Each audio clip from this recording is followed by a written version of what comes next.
నమస్కారం. సత్యం టీవీకి స్వాగతం. ఏపీ రాజకీయాల్లో ఆసక్తికర పరిణామం జరిగింది. ఇటీవల వైఎస్ఆర్సీపీకి రాజీనామా చేసిన నేత బీజేపీలో చేరారు. ఆయనపై అవినీతి ఆరోపణలు రావడంతో కూటమి ప్రభుత్వ అసెంబ్లీ హౌస్ కమిటీని ఏర్పాటు చేసింది. ఆ వెంటనే ఆయన వైఎస్ఆర్సీపీకి రాజీనామా చేసి బీజేపీలో చేరడం చర్చానీయాంశంగా మారింది. విశాఖ డైరీ చైర్మన్ ఆడారి ఆనంద్ కుమార్, 10 మంది డైరెక్టర్లు, యలమంచిలి మున్సిపల్ చైర్పర్సన్ రమాకుమారి సహా అందరూ కాషాయ కండువాన్ని కప్పుకున్నారు. రాజమహేంద్రవరంలోని పార్టీ కార్యాలయంలో చేరికల కార్యక్రమం జరిగింది.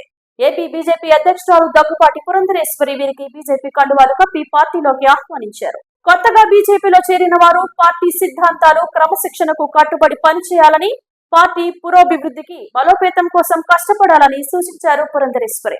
ఆనంద్ కుమార్ తండ్రి ఆడారి తులసీరావు ఆ కుటుంబంతో తన కుటుంబానికి ఎప్పటించో అనుబంధం ఉందన్నారు. ప్రధాని మోదీ దేశంలో చేస్తున్న అభివృద్ధి కార్యక్రమాల పట్ల ఆకర్షితుడని అయ్యానని, అందుకే బీజేపీలో చేరినట్లు ఆడారి ఆనంద్ కుమార్ తెలిపారు.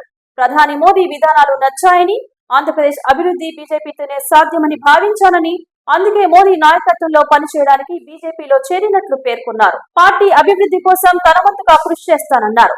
మరోవైపు తూర్పుగోదావరి జిల్లా బొక్కవరంలో భారీ బహిరంగ సభలో విశ్వ హిందూ ధర్మ పరిరక్షణ రామసేన అధ్యక్షుడు కంబాల శ్రీనివాసరావు బీజేపీలో చేరారు.